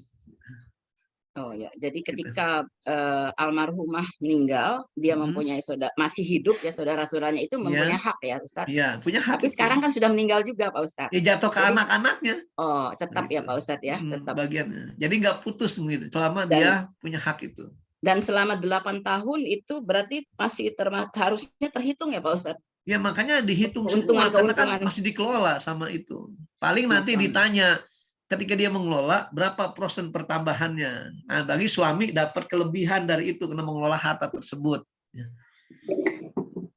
Iya, terima kasih Pak Ustadz. Karena sampai saat ini masih merupakan dilema karena kayaknya masih ada keraguan dari suaminya untuk membagi. Ya makanya ditawarkan aja aplikasi suruh ngitung sendiri Bu, biar dia tahu. Atau kalau nggak suruh konsultasi nggak apa-apa, biar selesai. Karena menunda-nunda itu zalim sifatnya. Ya, karena beliau juga sekarang sudah tua dan dia punya istri dan punya anak gitu. Ya enggak, jadi nanti ada ukurannya kapan. Makanya ini kadang-kadang maaf, ada satu catatan.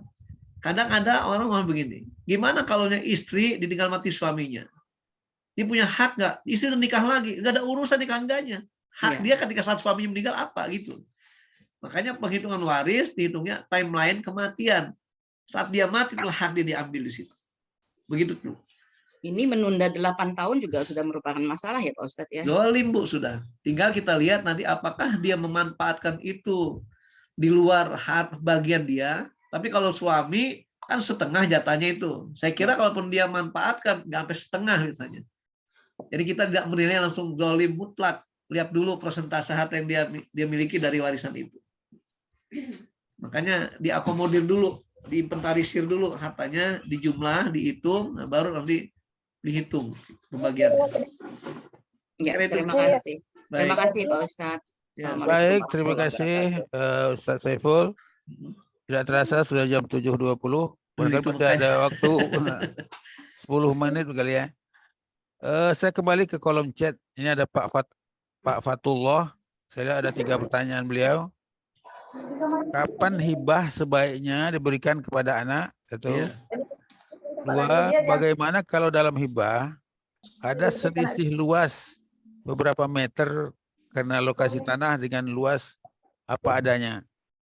3, istri juga diberi hibah seberapa dan kapan harus diberikan? Begitu Pak Ustadz, terima kasih. Baik, terima kasih. Tadi sebenarnya saya akan sampaikan slide-nya masalah perbedaan hibah dengan wasiat. Jadi gini, hibah itu pemberian dari seorang kepada orang lain saat kedua-duanya masih hidup. Itu hibah. Hibah itu dasarnya tidak punya motivasi apapun. Nggak ada kata kasih ataupun bangga. Pokoknya hibah pemberian begitu cuma-cuma saja. Nah, makanya hibah itu nggak ada ketentuan bilangannya. Berapa totalnya. Cuma begini masalahnya. Kalau ada seorang suami atau seorang ayah menghibahkan hartanya, sementara apa? Dia anaknya perempuan semua, kan nggak habis di keluarganya itu. Dia punya keluarga kandung, ayah, saudara kandung, sebagainya. Dia hibahkan pada anak istrinya semua. Dia zalim berarti.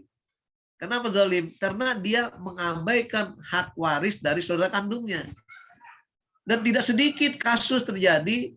Jadi seorang laki-laki, seorang ayah, seorang suami itu tidak rela kalau hartanya dimakan oleh keluarganya sendiri atau saudara kandung sendiri. Nah, ini masalahnya zalimnya di situ. Kalau dia punya harta 100%, dia hibahkan 80% untuk keluarganya, silakan 20% diwarisan nanti. Makanya hibah nggak dibatasi pada siapapun. Termasuk, mohon maaf, kalau ada keluarga yang Nasrani atau agama beda, boleh dengan hibah. Jadi kalau sudah meninggal, nggak berhak dapat bagian. Nah, maka mensiasatnya gimana? Umpama ahli waris 3 anak laki-laki Muslim, 2 Nasrani beda agama. Ketika ayahnya meninggal, maka tetap dibagi pada 3 bagian saja yang Muslim. Nah, dari 3 bagian ini, 3 orang ini boleh dia sisihkan bagian dia masing-masing untuk dihibahkan pada saudara yang lain yang Nasrani itu. Itu cara mensiasatinya. Kenapa? Karena mereka tidak masuk golongan orang yang ashabul furud dalam hal ini. Sementara dia punya hubungan baik dengan nasab. Caranya dengan cara menghibahkan, menghadiahkan. Nah, gitu Pak saya kira. Jadi intinya silahkan menghibahkan, tapi resikonya apa saya katakan, kalau kemudian menjadi permasalahan, pertengkaran, permusuhan, bahkan sampai pembunuhan, maka dosa-dosa yang muncul akibat perbuatan sang wahib ini yang meninggal itu akan kebagian dosanya terus dia. Kenapa? Karena munculnya permusuhan gara-gara upaya dia, kerja dia. Dan Allah lagi-lagi tidak akan menghisab seorang tanpa amalnya. Makanya saya katakan jangan sok tahu kita ngatur harta, serahkan pada Allah, kita masuk surga nyelonong langsung. Itu enak begitu, Pak. Saya kira itu ya. Baik, bukan sepertiga Ustadz yang boleh dihibahkan maksimal. Itu wasiat, Pak. Oh ya, kedua wasiat. itu wasiat Wasiat ya, itu bedanya, Pak, ya. maksimal sepertiga. Kenapa? Karena dalam bagian ashabul furud, ketika anak perempuan semua, itu kan maksimal 2/3. Ya. Maka sepertiga sebagai hak wasiat di situ. Itu maksimalnya, bukan harus sepertiga, maksimal Ya. sepertiga. Baik, Saya kira barangkali Pak Fatullah sudah cukup, Pak Fatullah. Boleh nanya lagi, Ustadz? Oh gitu. Oh, ya, silakan. Kalau untuk saudara kandungnya itu, Ya. persentasenya seberapa? Gini, saya memang punya anak perempuan 2. Ya. Nah, kemudian harta yang saya miliki ini ada harta saya sendiri hasil usaha dan ada juga yang waris dari ayah. Ya. Nah, kemudian mumpung saya masih hidup, saya di usia yang sudah 64, Ya. agar ketika nanti kapan Allah panggil sudah tidak lagi urusan dengan harta, maka saya hibahkan semuanya dia di depan kepala desa. Sudah pakai pernyataan, sudah surat. Nah, kemudian kalau tadi Ustadz menerangkan ada untuk saudara kandung. Nah, saudara kandung yang saya maksud ini saudara kandung dari saya ya, wahibnya. Nah, kami dari 4 bersaudara itu dari ayah sudah dibagi rata. Nah, karena laki-laki semua, sehingga inilah bagian saya, dan saya sekarang hartanya semuanya saya hibahkan ke anak dan sudah saya atasnamakan ke anak-anak. Ya. Kemudian ada beberapa tanah yang sengaja kami wakafkan untuk pendidikan. Ya. Dan ini seizin keluarga, sehingga sebagian setelah kami wakafkan ke pendidikan, kemudian yang lainnya baru kita hibahkan ke anak. Lalu yang istri seberapa? Baik, terima kasih. Ya, baik. Terima kasih Pak Fatullah. Pertama, Pak Fatullah ini ahli warisnya bukan hanya anak dan istri saja. Ahli waris Bapak, saudara kandung Bapak yang 3 orang itu. Iya. Kalaupun mereka dapat bagian dari harta ayah Pak Fatullah sama dengan Fatullah juga, itu kan harta ayah, bukan harta Bapak. Oh iya, iya. Sekarang ketika Bapak yang punya harta, ini maka Bapak mewariskan atau memberikan warisan kepada saudara kandung juga. Karena mereka sebagai asobah. Karena laki-laki semua, makanya mereka bagi rata nanti sisanya itu. Nah, gimana cara mewarisnya itu? Istri kena ada anak perempuan, jatahnya 1/8 dari harta Pak Fatullah. Mana harta Fatullah? Semua hartanya di milik Bapak. Mau hasil usaha, mau dapat warisan, mau dapat apapun, itu harta Bapak. Karena pemilikan itulah ketika dapatkan menjadi milik kita. Dan yang kedua pencatatan itu, pengatasnamaan tidak selalu identik dengan kepemilikan. Ini harus dicatat. Bapak atasnamakan anak, istri, kalau belum ada kata hibah, kemudian nggak jadi milik itu. Pengatasnamaan saja. Nah, kalau udah memberikan hibah, harus pindah haknya langsung, otomatis. Sehingga yang bayar pajak bukan Bapak lagi, anak pemilik harta itu. Yang ngurusin harta bukan Bapak lagi, anak ngurusin. Ini kesalahan kadang kita menggunakan pola hibah bersyarat, ini salahnya. Syaratnya apa? Udah meninggal, itu bukan hibah, wasiat. Wasiat nggak boleh udah ahli waris. Pokoknya jangan sok kita ngatur kalau kita nggak paham tentang akibat dari perbuatan itu. Jadi dalam ini Bapak boleh hibahkan pada anak dan istri, tapi nggak boleh semua. Karena Bapak mesti meninggalkan ahli waris. Nah, Bapak boleh wakafkan, itu hak Bapak, mesti hidup. Tapi ketika huruf ahli waris, tetap tinggalkan mereka sebagai harta warisan baginya. Kan dia udah dapat dari orang tua saya, itu kan harta orang tua, bukan harta Bapak masalahnya. Itu bedanya di situ. Seberapa ukurannya untuk saudara kandung ini? Ya, bukan seberapa, dia asobah. Asobah itu sisanya. Umpama Bapak tinggalkan 20% dari harta Bapak. Maka 20% bagi harta warisan itu nanti ibu atau istri dapat 1/8. Anak perempuan berapa orang, Pak? 2 orang. 2/3-nya, sisanya buat saudara kandung. Jadi untuk ngitungnya nanti gunakan aplikasi itu biar mudah. Oh ya. Nah, jadi hadirkan semua.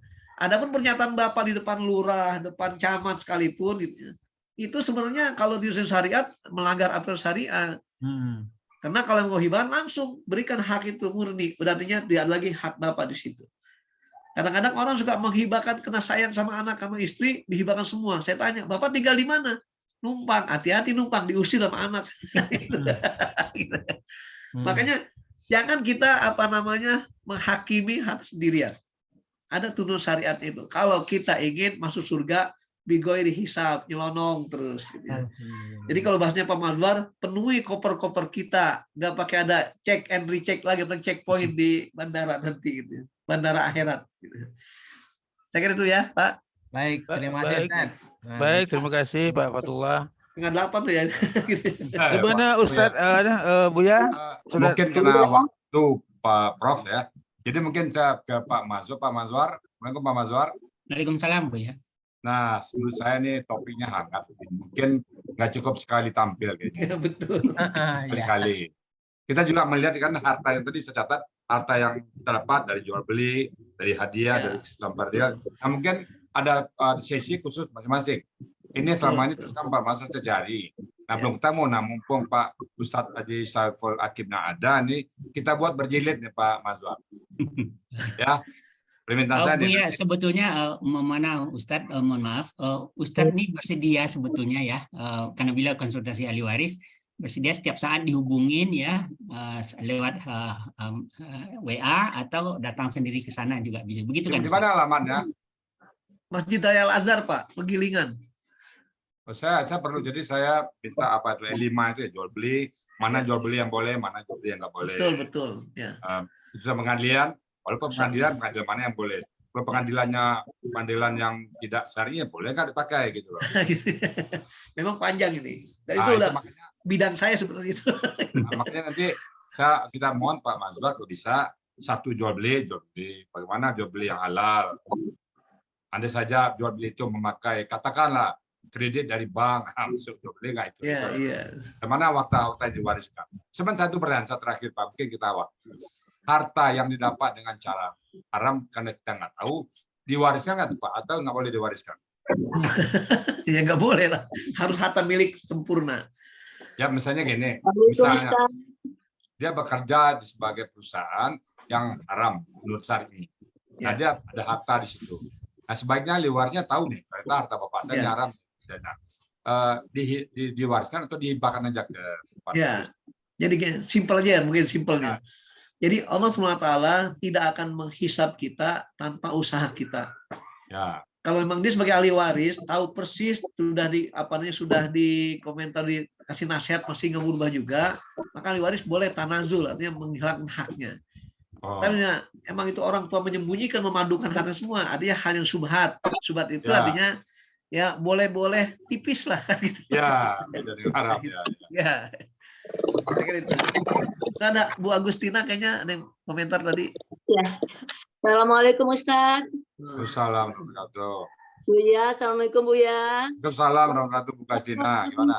Nanti tanggal akhir bulan kami ke Sentul. Alhamdulillah, ditunggu ya. Ya, kali ini kok aku tertarik dengan uraian dari Ustaz tadi masalah warisan.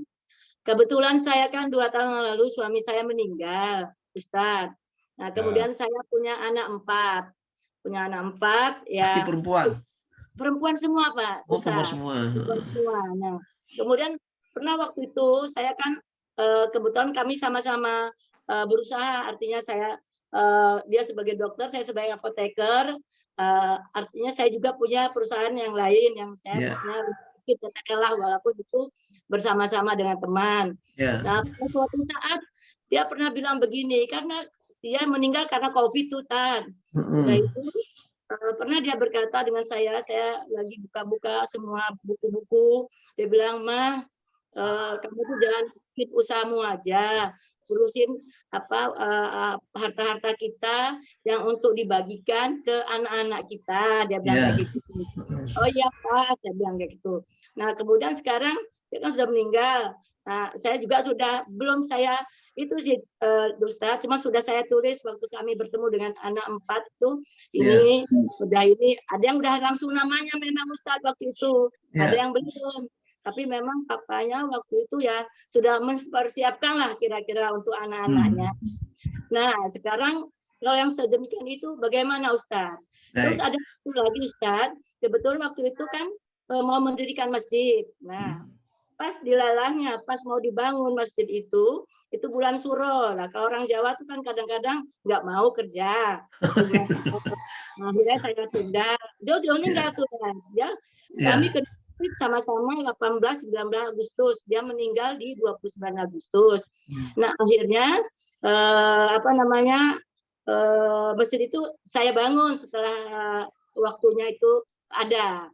Nah, alhamdulillah sudah jadi. Nah, persoalannya sekarang juga untuk masjid itu kan mau saya wakafkan. Nah, kebetulan itu tanah itu atas nama beliau, suami. Nah, di situ oleh pemerintah, oleh Departemen Agama, saya harus buat lagi perjanjian dari anak-anak. Ya, sebagai ahli waris. Iya, sebagai ahli waris. Atau gini Bu, mohon maaf, saya potong dulu. Ini kayaknya masalahnya sangat prinsipil dan harus praktis. Harus. Ibu tinggal di mana kira-kira? Di Lampung, di Lampung. Ya? Di Lampung. Iya. Atau gini, nanti bisa lewat WA atau telepon. Nanti biar secara khusus kita pandu, insya Allah. Ya. Dokter khusus Bu Agustina. Ya. Nanti Atau kalau mau main ke Jakarta silakan datang ke Masjid Raya Al Azhar. Oh, di Masjid di Al Azhar. Ya, Al Azhar Penggilingan ya, bukan Al Bayoran, Penggilingan. Oh, Penggilingan, iya. Tapi sedikit aja Ustadz. Iya. Misalnya maaf Bu Agustina. Ya, waktu juga. Saya cuma dibatasi 7.35. Sekarang sudah merembet 5 menit ya. Ibu Agustina nanti ke Sentul, nanti saya hubungin. Nanti Bu. Jadi ya, saya sebagai moderator mohon maaf. Jadi masih ada yang raise hand, Ibu Maria. Kemudian masih ada yang kolom chat yang belum terjawab ya. Jadi saya kembalikan. Nanti yang punya kepentingan langsung hubungi nomor teleponnya nggak apa-apa. Iya. Saya kembalikan ke Buya Rizal. Silakan Buya Rizal. Karena waktunya, maaf Bu ya, karena waktu juga kita tutup dulu. Nanti semua pertanyaan belum tertampung ke saya atau ke Pak Mazwar nanti ya. Nanti kita jawab nanti ya. Semua pertanyaan boleh ke japri ke saya. Nanti saya koordinasi dengan Pak Mazwar dan nanti kita akan bersama ke Pak Saiful Hafid. Dan itu permintaan saya Pak Mazwar karena ini nggak cukup. Maka masalah fikih harta ini luar biasa pentingnya. Jadi Pak Ustaz Saiful Hafid berjilid-jilid nanti Bu Asya. Tenang aja. Iya Pak. Berjilid-jilid ya. Ya, terima kasih Ustaz. Baik, sama-sama. Mohon maaf. Silakan Bu ya, silakan. Baik Bapak Ibu semuanya, karena waktu juga ya. Kami dari Al-Astani Pak Ustadz ucapkan banyak terima kasih atas narasumber Bapak di sini yang sangat kami butuhkan dan sangat mencerahkan dan mungkin akan merubah paradigma kita terhadap harta, bahwa harta yang kita tinggalkan itu kita kembalikan ke Allah dulu, baru dibagilah ke anak wali warisnya. Jadi sekali lagi Pak Ustadz sangat mencerahkan dan sekali lagi harapan kami nanti kita akan datang berjilid-jilid lagi ke depan. Saya mungkin kalau diberikan waktu bertanya, mungkin agak 10 lebih pertanyaan saya yang nggak cukup waktunya. Itu saya sendiri, apalagi yang lain-lain ya. Sekali lagi, makasih banyak Pak Ustaz. Semoga Allah membalas segala dalam memberikan cara mengenai. Dan kepada Pak Mazwar, kami ucapkan banyak terima kasih Pak Mazwar yang sudah memfasilitasi tematik pagi ini. Semoga Pak Mazwar juga bisa tetap istiqomah bersama Al-Astani. Silakan berikutnya Bu. Dan kepada Bu Ustazah Haji Waude Nur Hayati, makasih banyak Bu atas lantunan ayat suci Al-Quran tadi yang sangat menenangkan batin kami tadi Bu. Dan juga kepada Prof. Kari Anwar yang tidak pernah absen pada Sabtu pagi. Lagi Bapak Prof datang, kami merasa sangat bangga sekali dengan Terima kasih semuanya. Kalau boleh kasih masukan, ditambah lagi nanti Ustadz ini. Apa? Ya, Bu Ustazah. Dipanggil lagi deh. Sesi. Penting banget ini Ustaz. Ya, diatur nanti waktunya. Saya dengan Pak Mazwar nanti akan berjilid-jilid. Siap. Baik, barangkali saya tutup dulu acaranya. Terima kasih. Mari kita membaca doa penutup majelis. Subhanakallahumma wa bihamdika asyhadu an la ilaha illa anta astaghfiruka wa atubu ilaik. Assalamualaikum warahmatullahi wabarakatuh. Waalaikumsalam. Saya pamit lu ya. Terima kasih Pak Ustadz. Baik, Pak Ustadz. assalamualaikum. Terima kasih Pak Ustadz Saiful. Ini kalau pertanyaan Juga izin pamit karena ada Terima kasih Prof. Ya, Prof. sama-sama. CA, terima Ya, kasih. sampai ketemu. Pak Maswar, terima kasih sudah Ya, memfasilitasi. siap. Ya. Terima kasih. Ya, sampai Luar ketemu. biasa. Bapak Ibu Mudah-mudahan jadi sekalian. amal ibadah. Amin, amin. Ya Allah. Pertanyaan saya Pak Mansur 10 lagi belum sempat saya tanya. 10 dari Ustaz tadi. Iya, terima kasih. Ustaz. Salah. 200 lebih ya, Bu ya. Hah? Pesertanya 200 berapa tadi? 100 205. ya 10 212. Ya, lebih Saya dari juga mau bertanya tadi, tapi biar dulu Ya. peserta yang lain. Ya, beliau tuh cukup bagus kok, Bu. Jadi Iya, silakan betul, aja betul. mau komunikasi Iya. langsung, WA tuh langsung dibalas sama beliau. tuh. Boleh kasih nomor HP-nya saya di Pak Mansur. Udah saya kirim tadi dia, Ada- Pak. Ya, tadi boleh dia nanti tuh ya? cek dulu. Udah ada Mana? di chat, di grup chat Mohon udah ada. info nomor WA Pak Ustadz, Pak. Udah saya kirim di chat. Ada di Bu. chat tadi ya. Ya. Sebetulnya